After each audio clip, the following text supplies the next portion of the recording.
Welcome back to the channel. My name is Elias. I am an amateur landscape photographer, currently trying to build out this van to be my new travel van for locations that I might go to and explore. If you are just here for the van build series or happen to click on this video to see what it was about, this is about pre-wiring, where you're going to be installing the pre-wiring. This is the one I've been most nervous about this entire time. Full disclaimer, I am not an electrician. I'm not even a tradesman. I'm not a carpenter. I'm just a guy trying to figure it out. If you're on YouTube, probably like you, just trying to figure it out. Guy or girl, they, them, just trying to figure it out. And my hope is that you will take the information given in this video to see how I do it. Maybe you'll copy what I did. Maybe it'll start getting you to start thinking about how you can do it on your van, because not all vans are the same. Not all systems are the same. Everybody builds a system based on what their needs are. So I hope the information you retain from this video helps you start thinking about what you can do for your system. Again, full disclaimer, this video is for entertainment purposes only. I am not telling you what to do. I am just showing you what I did. Maybe it might help you. So, Elias from the future, and real quick, I just want to talk about a couple things. This video is just going to be covering the pre-wiring, but before you do your pre-wire, you must figure out what you want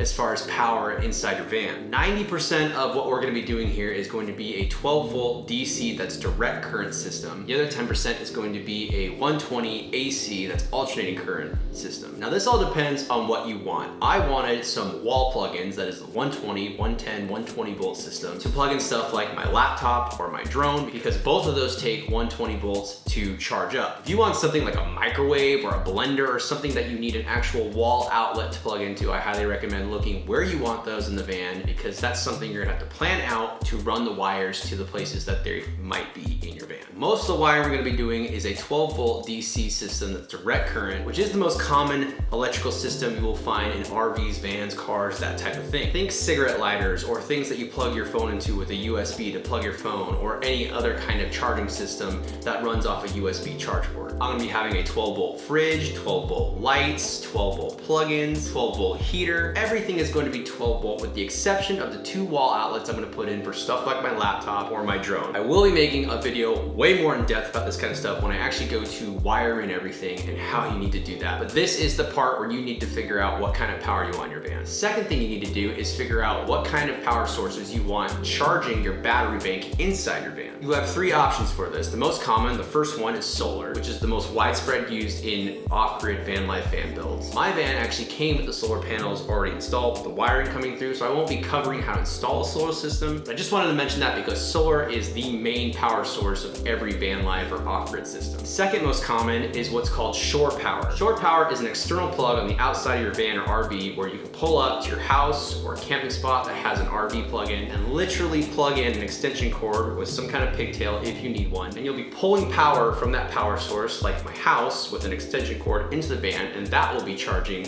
the battery board. The third most common in these vans is what's called a DC to DC charger. This is where you have a battery connection from your battery or alternator inside your engine compartment or wherever your battery is located in your van, with 2 wires ran back to your power bank system. And then that will include having a DC to DC charger and all those other things that we'll go over later, but that is just a third power source. And what that does is when your van is running, it will be charging your battery bank. So for people like me that live in the Pacific Northwest where it's overcast most of the time and you can't get the sun to charge your battery very much, a great alternative to be running your van and driving and charging your battery bank and not having to rely on solar, or if you're out in the middle of nowhere, you have access to shore power, it's just a great option. In my van, I will be doing all 3 of these, and I will be going over them again in a later video, but I'm going to be setting it up with the pre-wiring to be able to have these 3 sources. Third step you need to do is figure out where you want things inside your van. Things like your overhead lights, your reading lights inside your bed if you want them, USB ports. How many USB ports do you want throughout your van? Where do you want them right about? Where are cabinets going? Do you need power to those cabinets? Do you need power to where your fridge is gonna be at? All of this kind of pre-planning will help you in the long run figure out where everything needs to go. It doesn't have to be exact, it doesn't have to be the exact place everything's going, because you're gonna be giving yourself plenty of wire to play with if it needs to move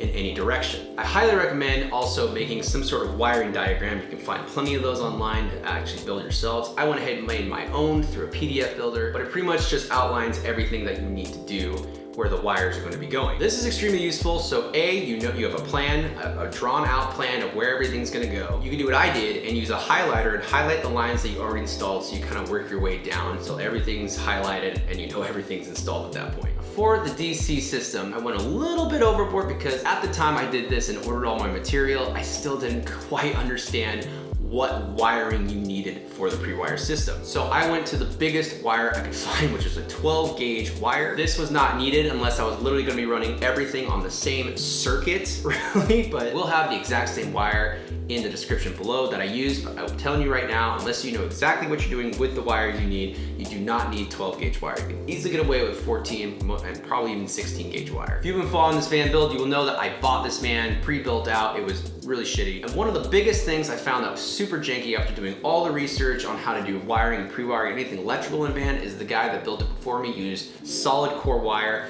throughout the entirety of the van. Solid core wire is just gonna be one solid chunk of copper throughout the entire wire. I'm assuming he did this because it is a lot cheaper than using what we use, which is flex core wire. The problem with using solid core wire in a van is the van is not stationary, means it moves. Your house is full of solid core wire because your house is stationary. There's no vibrations, there's nothing that's gonna be moving that wire around. Flex core wire means there's a bunch of different strands stranded together that makes that solid core wire. This is designed for something like my van that is gonna be mobile, it's gonna be moving, there's gonna be vibrations, it's much more forgiving, and it will not break nearly as easily over time as a solid core wire. I just wanted to point that out. Use flex core wire in your van. Last thing I wanna mention real quick is it's a really good idea to add extras in your van. What I mean by extras is running wire, or maybe running a wire long in a circuit that you're gonna be doing and leaving that somewhere in the van, because if you wanna do future expansion, or if somebody else buys the van from you and they wanna do other things in the van, they have extra power, a couple extra power places in the van to pull from. You just gotta mark it out and let them know, or have yourself know for a future note where those places are if you need to tap into them. So the first thing you need to be doing is deciding where all of your power bank is going to be. What might help determine that fact is the majority of plugins you're gonna have on either side of the van, where your solar is coming through, how much room you're gonna be having in that area if you're gonna be putting something there or not. Most people like to put all of their power source supply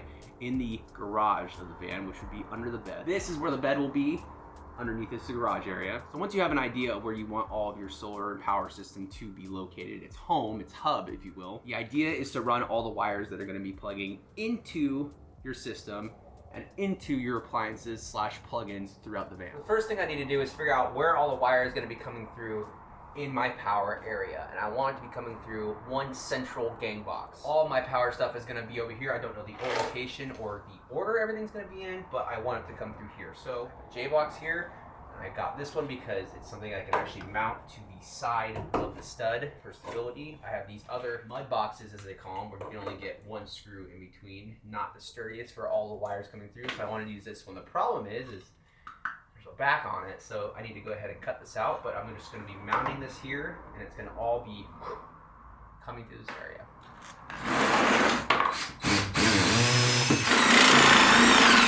Turn that up a little bit, but yeah, you get the idea. All right, we're going to be screwing this in with some wood screws into the furring strip, aka the stud.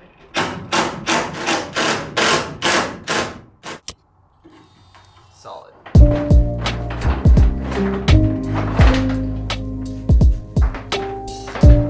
We have plenty of room to run. So I ended up having to cut a hole with the hole saw drill so I can see what I'm doing, because there's two passageways back here. So throughout your van, you have empty space between the framework. You have routes that you can choose to go to with your wire, so it's hidden behind anything, protecting it just a little bit more from any other interference that might come in contact with it. These build outs are all hollow inside, so the plan was there's holes on this little step out on top that I wanted to shove the wire down through this canal and back through. I'm gonna be running wires throughout this whole van in different areas. But yeah, that is what you need to do. Utilize the passageways that your van has to offer. And sometimes, like I just did, you might have to cut a hole inside of it, either make a hole for it to pass through or make a hole to get it through if you can't see like I was doing. So I just cut a hole with the hole saw, and I was able to fish it through one side of the wire, pull it out the bottom, and boom, just like that. We are through. Go ahead and do that with the other one now, then we'll go ahead and hang this.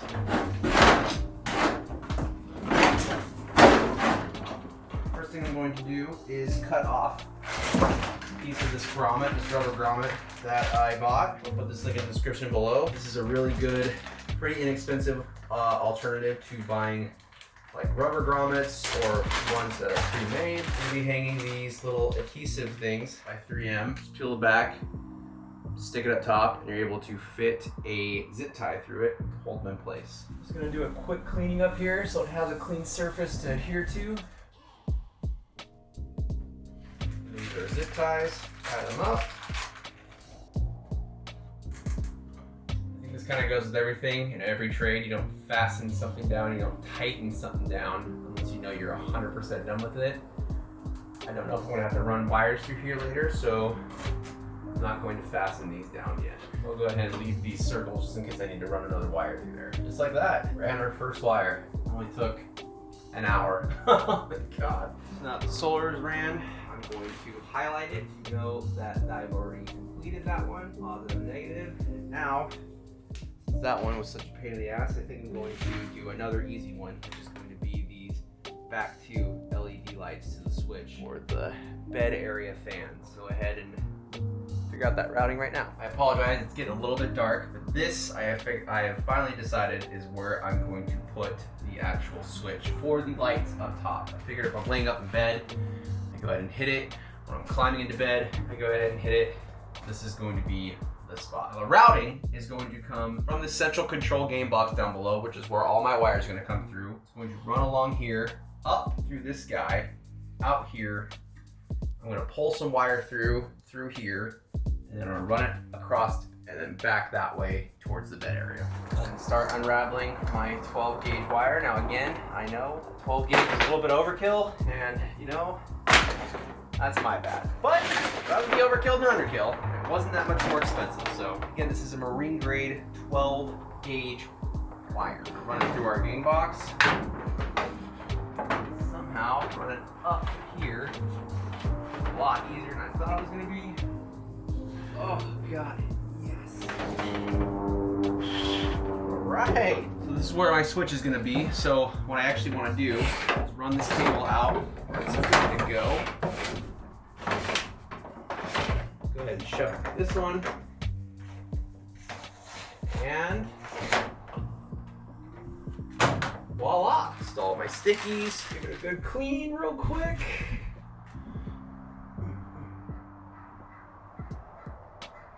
One thing about running wire that I've seen all over YouTube is give yourself plenty of extra at each connection. This might be way overkill, but I'd rather overkill than underkill and have to do this all again, especially when everything is sheeted.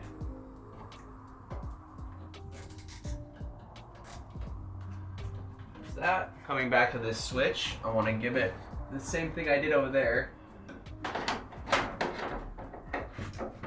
I want to do something like that, where I have plenty of slack to mess with my switch or whatever I'm going to do inside there, and plenty of slack to keep this up straight.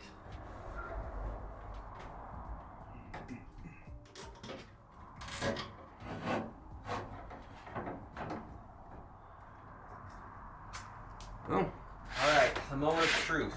This is going to come through here, and I'll pin these up against this wall so it's not just hanging. But now I need enough wire to plug in to where the DC hub is going to be. I assume the DC hub is going to be somewhere over here in this area. Maybe not. But again, just getting in myself plenty of wire. Don't care if I have to buy more of this wire. I don't care. I want to have plenty of wire so I'm never second guessing if I got to do that all again and waste one run. This is scary. I don't want to cut this. Now for the most important part, and this is the most important part. Take a piece of duct tape right after you're done running it, fold it inside of it on the end, and label it. Whatever accessory or whatever it's doing. Bed LED lights.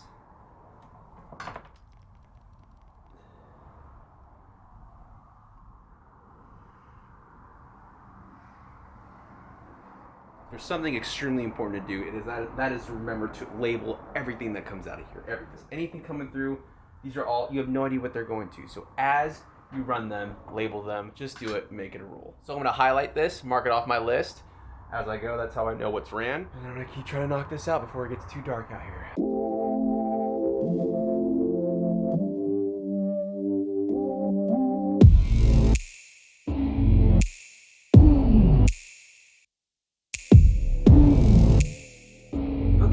so we have made a lot of progress actually. It's been going pretty good. I have about 2 more lines to run. So as I've been doing this, I've been kind of going through and installing this rubber guard grommet over any kind of sharp edges or where the metal kind of runs and there's just an edge. Even if it's not sharp, I like to have something there if possible. I've been going through and putting more of these stickies everywhere. I'm kind of going overboard on them because I don't want there only to be like 2 of them, because it's kind of the only thing holding it in until the installation goes in. And I want these to kind of stay in place even when the installation goes in. If these stickies break off, I don't want them to be wiggling around and everything. So I'm going overboard on them to take as much stress off of each of them as possible. Finding areas to go through and snake these through is not easy. This van does not have very many ports that go into this run. So I've actually had to cut out, and I'm pretty okay with this, I had to cut out a couple notches. The wood that buffs out the fern strips, I've cut out the notch where it's not being utilized to make room, a little passageway for the wire. Done it in multiple places. We're gonna go over this line right now I got going on. I got it ran up to the switch, and I wanna show how I wired the lights, or how I'm going to be wiring the lights. Kind of like the same thing I did back here for 2 bedroom lights, but I just wanted to go over it with you to show what exactly I'm doing for the LED lights that go down the spine of the van. So starting here, the line goes through the game box. It's running through here. Coming up, I notched out here like I showed earlier. Comes out here. I have another zip tie. I'm gonna have to somehow attach this to this wood maybe behind it, I think, or I don't really know what I'm gonna do, but somehow I need to attach it so it's not just hanging there by that sticky and that sticky. But it's gonna go here, inside here. I need to install the rubber grommets on each side of this. Comes up through a hole, pre-made hole that's right here. I still need to put conduit around that. I'll go over that later, what I'm gonna do for those holes. They're too small to physically put any sort of grommet around it because they're just too small and I can't drill them out bigger. They're just really hard to get to and hard to protect, but I need to have some sort of protection there. So we will put something there later.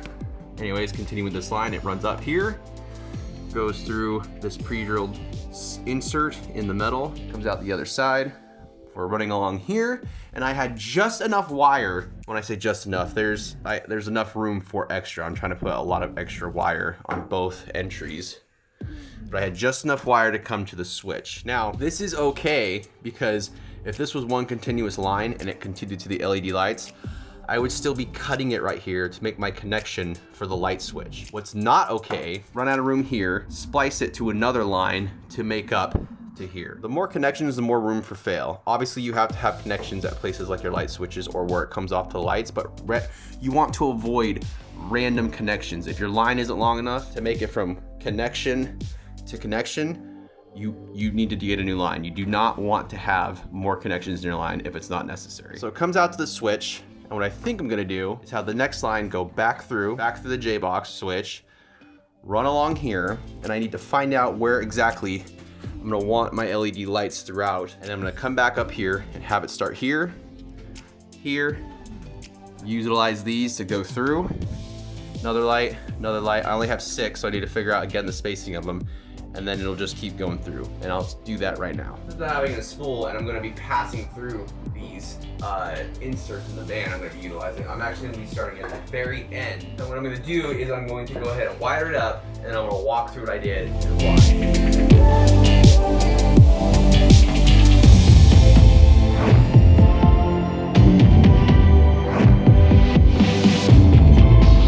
Walk through what I did. I think I got everything protected that I need to have protected, so I'm just going to point it out and show you what will happen. So I started from that end and worked everything through to here, and then worked backwards again to get it back through there, and then cut the end. So I'm going to, even though I pushed it through that end, I'm gonna start here. So we have our wire coming from power, going up here, coming over here, coming to the switch, which is this wire, right? Normally, like I said, this would be one continuous wire. We would snip it here, but I had just enough wire left to do this one, which worked out perfectly. The next wire goes from here, the switch, runs through all the way and starts at this light. It then loops, goes through here, follows the same wire path as the one that came from the switch out.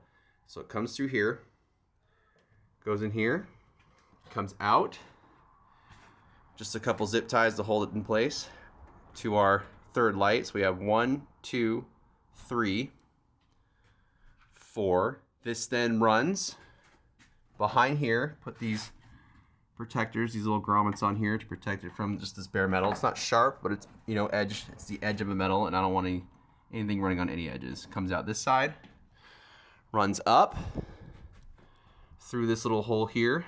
Again, grommets on the edge of metal.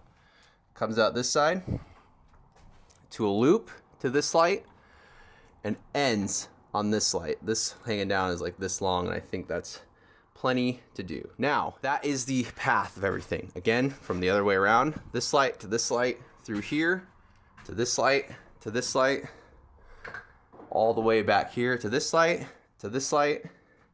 back through to the switch. And the switch obviously runs to power, and that's it.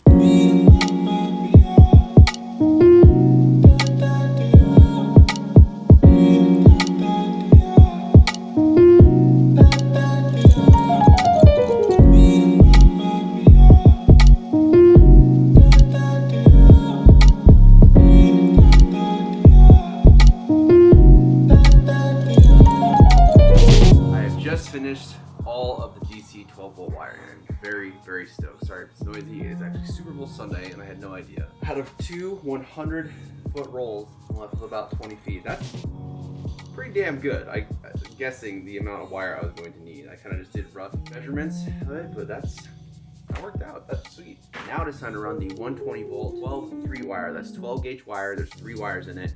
AC wire takes 3 wires, and we're going to go over that in another episode. When I actually do all the wiring in, I will cover all that stuff because I've learned a lot about it. I knew nothing about it. I know a lot about it now. Basically, I'm going to be doing 2 outlets in the van, one on this side, one on that side, and I'm going to be running the wiring to it. So let's do that next. I aim to have 2 plugins here, so it's going to start through the gang box that everything else comes through. It's going to come over here. My first plug-in is going to be right here, I think, maybe right here. I'm probably going to be right there because this eventually will be a seat. The bed will end right here, and I want a seat right here. So right there is going to be the first port. It's going to loop back from there. It's going to be all in the same circuit, come through here, all the way up here, travel down. And again, I'm going to have a bench, a seat on this side, but it's actually going to be a bench. It's going to come out all the way to here. So I think I'm going to put the last port right here. So 2 AC outlets in the van, one there, one there. Time to run it. I hope I got enough wire.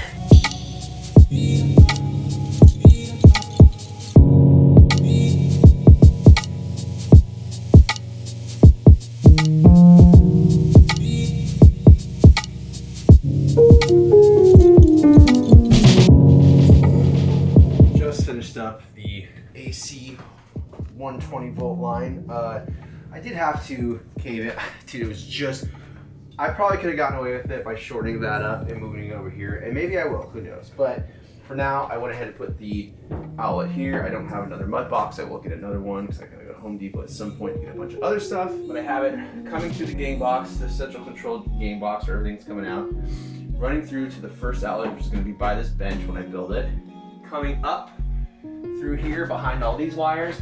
I went ahead and gave it its own adhesive stickies because it's kind of a heavier wire, and who knows how much pressure you're supposed to put on these. I mean, in my line of work, you always, the less amount of stress you can put on anything, you do it. So gave them its own adhesive strips coming through here, hiding back through there, and came out this mud box, which is where this bench is going to be. So that finishes the AC line. I'm going to go ahead and give Goku a walk, and then we're going to tackle the last part of the pre-wiring, which is the one I've been dreading this whole time, and that is running the DC to DC charger from the van battery all the way back here to the power source. And that is so the van will charge this battery while the van is running. So that's very important to have, especially if you live in a place like me, the Pacific Northwest, where it's overcast a lot. You can't rely completely on your solar panels. Yeah, we're gonna run that line. Oh, I guess we do have one more thing to run, which I'm super nervous about. I will do some other point, but that is the shore power line,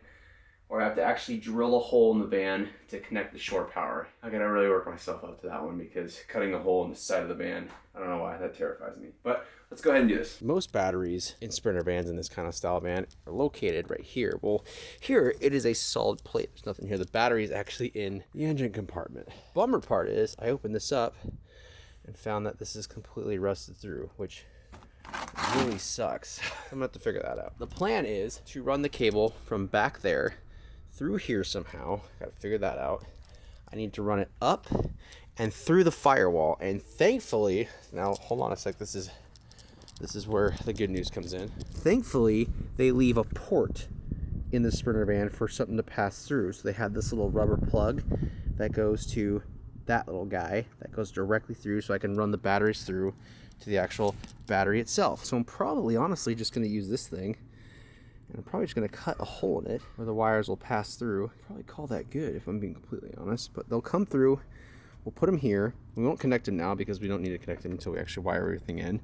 But we'll have the hot wire, the red wire, going to here, and then this guy will just be the ground going back through. So going to figure this out right now. I apologize because I did not film this entire process. I think I was just frustrated at that point. But basically all I did was run the wires from the power bank along the side of the van and had to do this tricky area where it comes to the seatbelt where the driver's seat is. I ended up drilling a hole there to kind of make it pass through there. Don't be afraid to drill passageways through your van if you need to for these wires. Just make sure there's nothing behind it before you drill into it. But literally all I did was just come down through that hole, follow the contour of the van where it goes down to the footstep, back up through the firewall, and then out the other side into the engine compartment. The hardest part was just feeding the wire all the way through there. I literally had just enough wire to do the entire length of this van the way I did it. That's linked down in the description below.